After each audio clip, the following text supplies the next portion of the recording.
Hey, what's up, everybody? It's Charles Sebastian, and welcome you guys to another episode of the DREAMERSPRO show.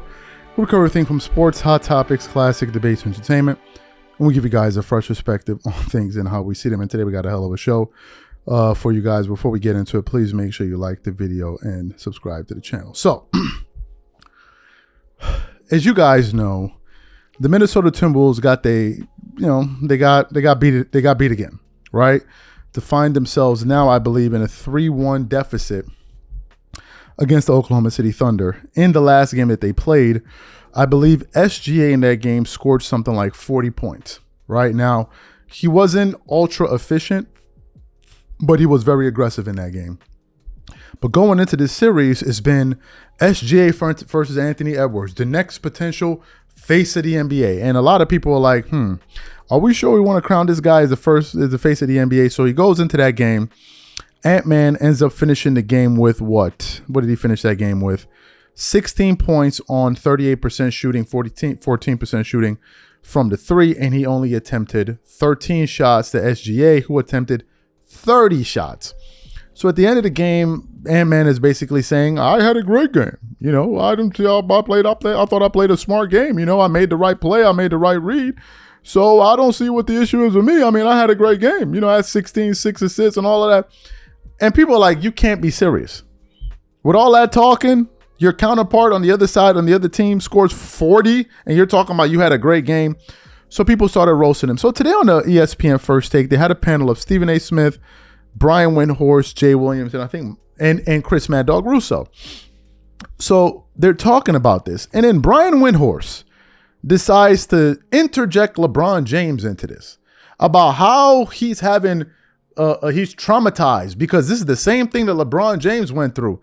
And let me tell you guys something. When Jay Williams responded to him, he absolutely destroyed him for his pro LeBron James comments. So for those of you who didn't hear that exchange, I want to play for you now. And I'm going to come back and continue on the show. Take a listen to Jay Williams here, flame broiling Brian Windhorst. What's your response to what Stephen A. had to say about Ant's performance in Game 4? I've got PTSD from LeBron James, his first conference finals back in 2007, when he got double teamed in the paint frequently by a great Detroit Pistons defense, and he would kick the ball to open teammates who were not as good as the teammates that Ant Edwards now has on the Timberwolves, and him getting roasted for that. And I'm scarred. I'm scarred from that because I watched a game where the Timberwolves really had a terrific offensive game. They had 126 points. They shot over 50%. In the fourth quarter of this game, they scored 41 points against one of the best defenses of the last decade, if not more. They double teamed him 100% of the time he penetrated and drove the ball. Their entire apparatus was designed at forcing him to give it up. He gave it up, and their offense thrived. Now, if you want to say, Stephen A. or Mad Dog, that you think that he could have had a bigger impact on the game, that he could have done some things to put more of his stamp on it, I don't disagree with that. But I can't get frustrated with a player who helped his team play brilliant offense by making smart basketball decisions. I will point out that Julius Randle was 1 of 7 in this game with 5 turnovers, and that Randle is averaging 3 assists in this series. And one of the big things they got to do tonight is get the ball out of Ant's hands so he can operate with more space. But I cannot criticize Ant for leading to great offensive basketball by his team. Well, Anthony Edwards had 5 turnovers too. So he had 6 assists, 5 True. turnovers. I know making the right play is the right thing to do most of the time. I often say, and I've had this happen, and I've seen great players talk about it. There's one thing, especially for a guy like Anthony Edwards, right? It was one of the earlier games where he had 13 points and he barely took any shots in the game, and we talked about being more active. So, I am going to say that whenever you're a great player, when you're on the verge of becoming a great player, every time that you don't impact winning, your game is going to struggle. I mean, I just want you to think about it for a second.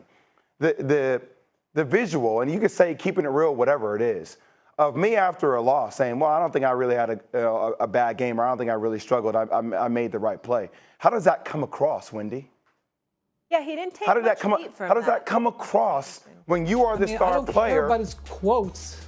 What do you mean? That's what we're talking about. That's the whole point of the conversation. When your lead player, your star, your dog, who is talking and built into everything, then after a game, that's the bigger point to me, says, well, I don't think I Jay, struggled. why did they lose the game? Excuse me? Jay, why did they lose the game? Why did they lose the game? I'm not saying he's the main point or the main reason why they lost the game, Brian. I'm just saying when you're the lead dog, when you say, you got to think about how that sounds. You got to think about where you are from a leadership perspective. Right. You can't say that. You are him. If you're going to be him, him is inclusive of everything. You know what I mean, Stephen A? What should he have said in that moment, Jay? Like, how should he have handled that as the leader? We all need to be better. I need to be better. Like, it's just little things like that. You don't say, I didn't struggle. You know, that's not how I determine struggle. They were in gaps. It didn't sound like you're being passive. That's not what you want from your lead guy. So you heard what he had to say. What are my thoughts about this? Brian cannot be serious. When LeBron did it then, we didn't agree with it then. And we don't agree with it now. That's number one. Number two, don't nobody want to hear something about I made the right play all throughout the night when you had 6 assists and 16 points. It's not like it's if you finished the game with 15 assists. You had 6 assists and 5 turnovers. So your net assists was 1. And you're talking about you made the right plays. You had 5 turnovers. But personally, what I think is happening here is that I think Ant-Man is being exposed. I think Anthony Edwards is being exposed. Ant-Man is more talk than walk. He talks a good game. He can talk you into believing he's Kobe Bryant or Michael Jordan. But when it comes time to actually put forward the results, he can't do it. He simply can't do it. We already did comparisons between Ant-Man and when he was around the same age as Kobe Bryant and Michael. There's nothing like it in terms of their production. Now, I'm not saying Kobe was Michael Jordan when he was young. No, but a young Kobe? A young Kobe was number 8 Kobe. Number 8 Kobe. Do you see anything like this right now? Reminding you of number 8 Kobe? If anything, we talking about SGA, and SGA doesn't have the defensive prowess for me to put him in that category, although he does other things. He does other things. But in the case of Anthony Edwards, and then you up there talking about this will LeBron, like, don't nobody want to hear that. This is the thing that people don't seem to. We don't want to hear this. Oh, I made the right play. How could you have made the right play and you lost? You clearly didn't make enough right plays, so otherwise you lost. Oh, I made the right play. I made the right read. No, you couldn't get shots. Look at how the defense was cocked towards SGA. SGA was finding gaps in the defense and still finding ways to get up shots.